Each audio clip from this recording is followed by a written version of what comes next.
On va continuer notre série en donnant une réponse aujourd'hui à MDN, l'auteur de la vidéo qui tente de prouver que Jésus est forcément le Messie et que les Juifs ont tort de ne pas y croire.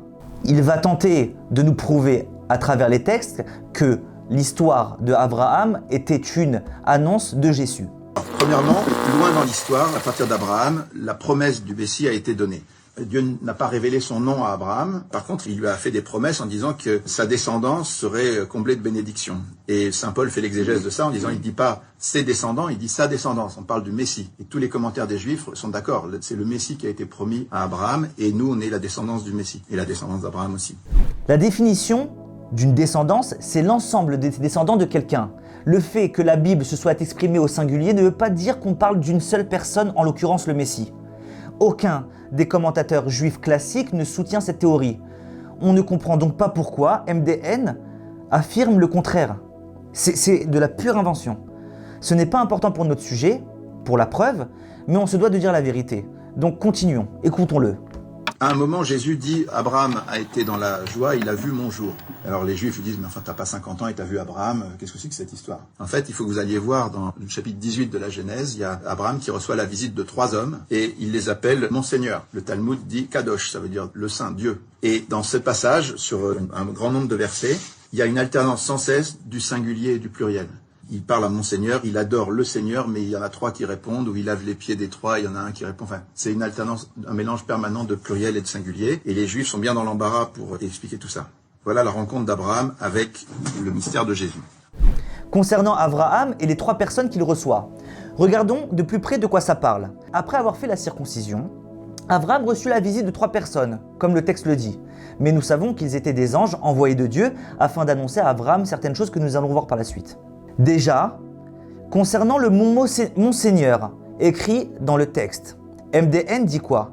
Il dit que le Talmud prétend que c'est un nom kadosh, donc saint, donc divin. Il veut prouver par là que Abraham reçut la Trinité. Il serait intéressant de ne pas couper la phrase du Talmud en 2 pour tenter de prouver quelque chose. Effectivement, regardons la phrase en entier. Comme vous pouvez le voir à l'écran, l'auteur de la vidéo s'arrête volontairement à ce qui est écrit en jaune. Mais la suite dit quoi? Tous les noms qui sont écrits dans la Torah concernant Abraham sont saints, sauf dans ce verset, chapitre 18, verset 3, qui désigne un nom profane. Comme il est dit, Seigneur, si j'ai trouvé grâce à tes yeux. Ce qui est étonnant, c'est que l'auteur de la vidéo MDN choisit de couper la phrase du Talmud en 2 volontairement. Car s'il la cite en entier, cela a le sens tout à fait contraire.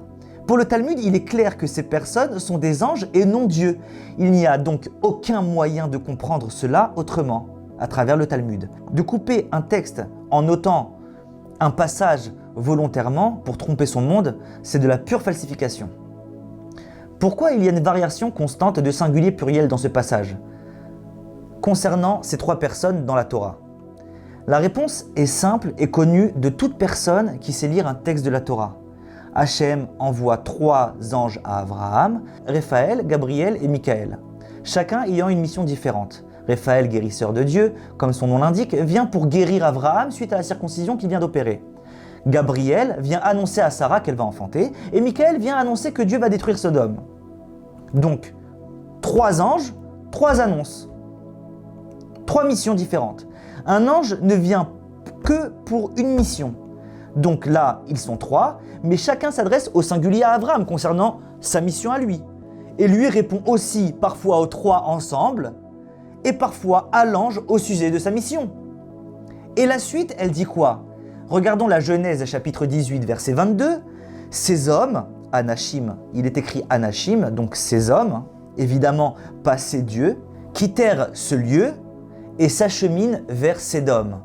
Abraham se tient encore devant Dieu. Si nous donnons comme hypothèse que ces hommes sont Dieu, comme le prétend MDN, pourquoi le verset nous dirait-il qu'Abraham se tient encore devant Dieu, juste après que ce même verset vient de nous dire que ces hommes étaient partis? Ni selon le sens simple du texte, ni selon le Talmud, ces 3 personnes représentent Dieu. Bien au contraire, le sens simple du texte, ainsi que le Talmud, nous précise qu'il s'agit là d'anges. Ce que nous venons de dire est connu de tous les commentateurs de la Bible, commençant par le principal qui est Rashi.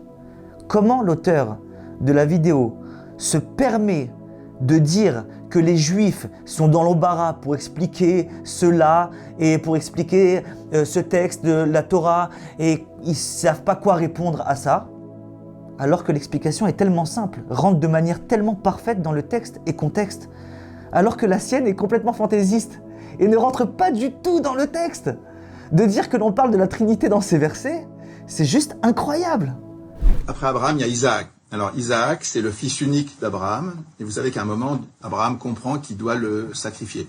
C'est son fils unique, bien-aimé, il le charge du bois du sacrifice, donc ils partent au mont Moria. Le mont Moria, c'est exactement l'emplacement du temple de Jérusalem. Et là, finalement, vous savez qu'il y a Dieu qui retient le bras d'Abraham et il lui dit que c'est Dieu qui pourvoira à l'agneau pour le sacrifice, donc c'est l'annonce de Jésus. Mais le mérite d'Isaac, qui a accepté le sacrifice de son père Abraham, puisqu'Abraham était âgé, Isaac était costaud et il a accepté l'immolation.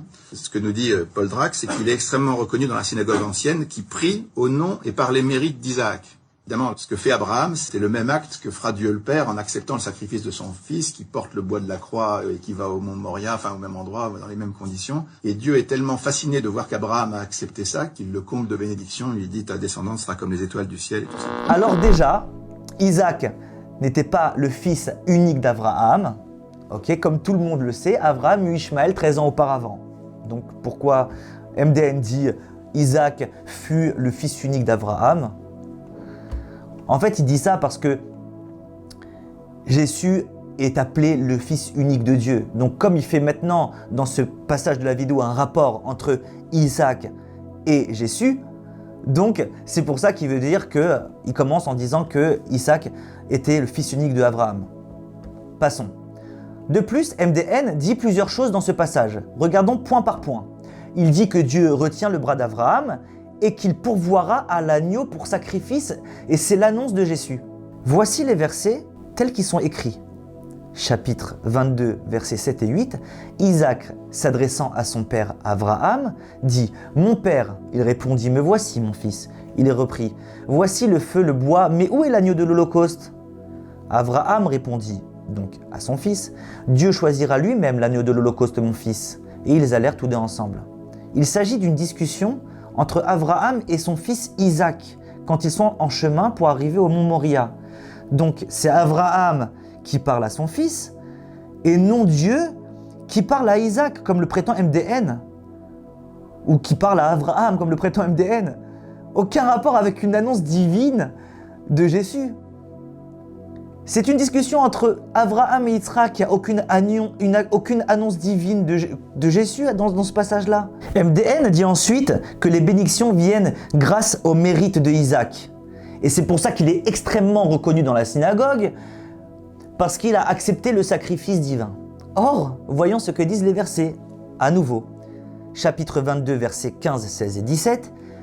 L'envoyé de l'Éternel appela une seconde fois Abraham du haut du ciel et dit « Je jure par moi-même, a dit l'Éternel, que parce que tu as agi ainsi, parce que tu n'as pas épargné ton enfant, ton fils unique, je te comblerai de mes faveurs, je multiplierai ta race comme les étoiles du ciel et comme les sables du rivage de la mer et ta prospérité, etc., etc., etc. » Beaucoup de bénédictions sont données à Abraham. Donc on voit très bien que les bénédictions ne sont pas données à Isaac qui accepte le sacrifice, mais à Abraham d'avoir surmonté l'épreuve de sacrifier son fils. Pour finir, il dit que les Juifs prient au nom et par le mérite d'Isaac. Or, les Juifs prient en invoquant les mérites de tous les patriarches, et non pas par les mérites d'Isaac seulement, mais en aucun cas au nom des patriarches, et encore moins au nom de Isaac. Il faut faire la nuance entre prier par les mérites des patriarches et au nom des patriarches. Pour résumer ce passage, lire correctement et justement le texte suffit pour comprendre que sa démonstration est plus que fantaisiste et sans aucune touche de vérité. Après, il y a Jacob. Vous savez, Jacob, c'est celui qui deviendra Israël. Jacob, il a plein de choses. Il voit une échelle qui relie le ciel et la terre. Et ça, tous les rabbins vous diront, cette échelle représente le Messie. Donc c'est Jésus, le ciel et la terre. Et puis, il dort avec sa tête sur une pierre qui est non seulement dressée, mais ointe aussi. La pierre représente le Messie dans toute la littérature juive. Et il devient Israël en luttant contre Dieu à son retour et tout ça. MDN a tendance à affirmer des choses que personne n'a jamais entendues.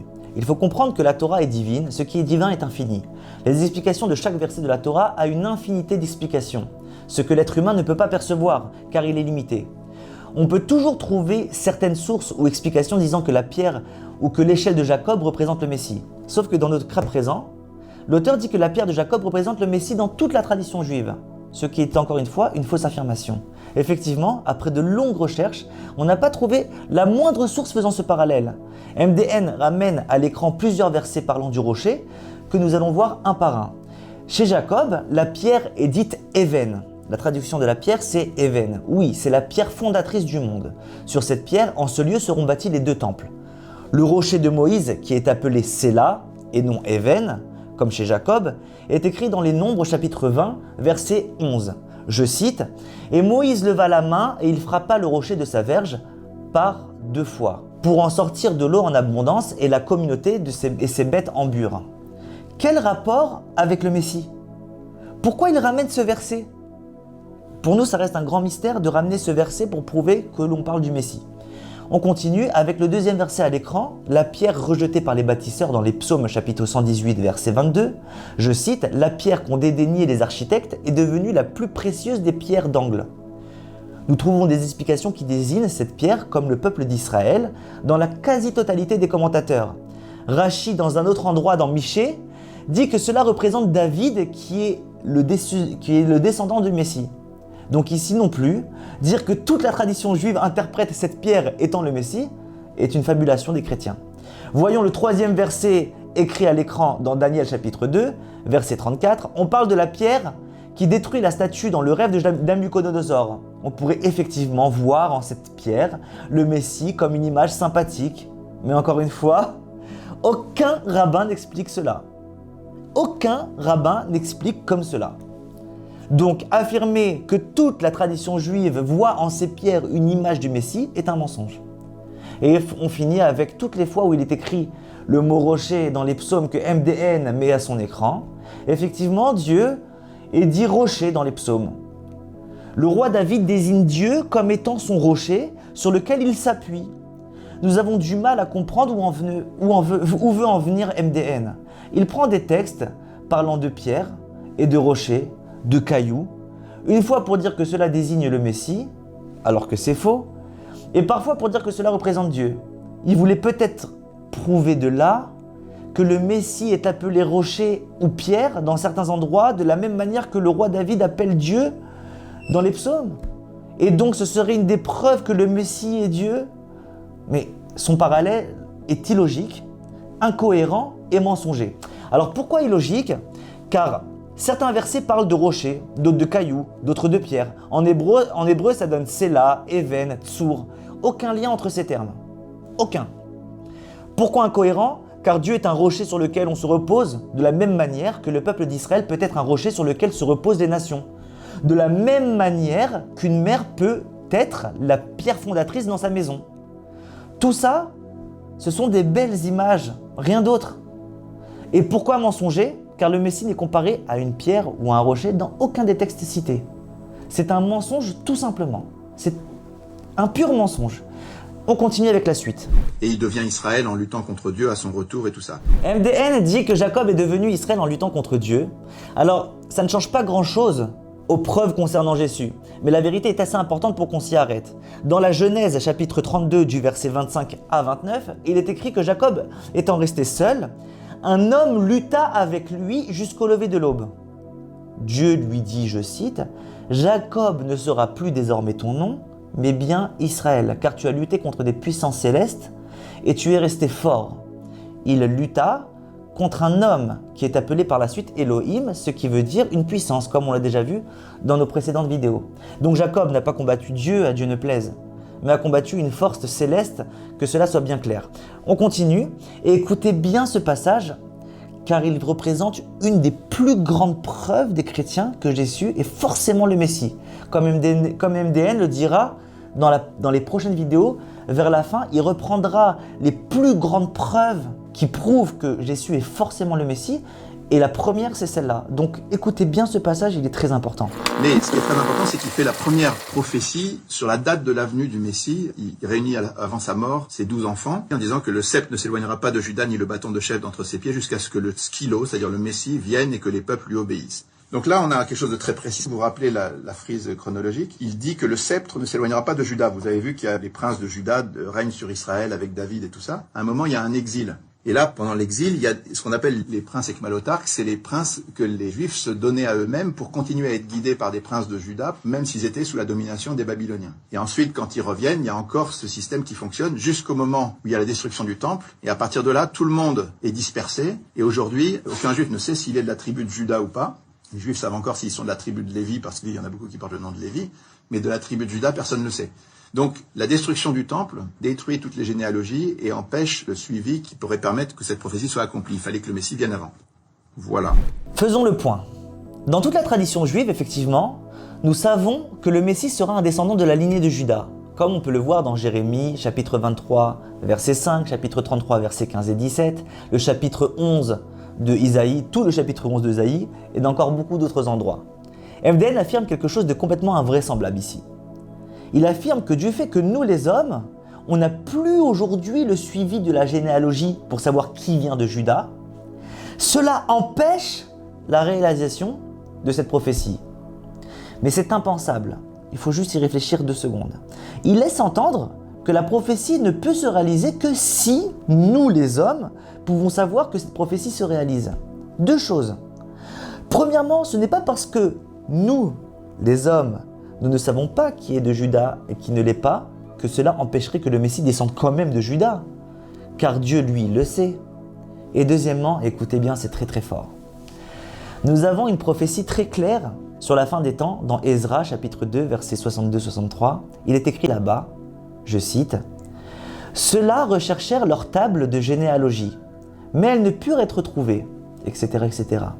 Jusqu'au jour où officierait de nouveau un grand prêtre portant les Urim et Tumim. » Tout le monde est d'accord là-bas que ce passage parle du Messie. Et qu'est-ce qu'il dit le verset? Que Dieu donnera la force au grand prêtre portant le Urim et Tumim, ce qui est l'habit du grand prêtre qui lui permettra de communiquer avec Dieu à la venue du Messie, de retrouver la généalogie de chaque juif. Pour résumer, et écoutez bien car c'est hyper important et c'est très très fort.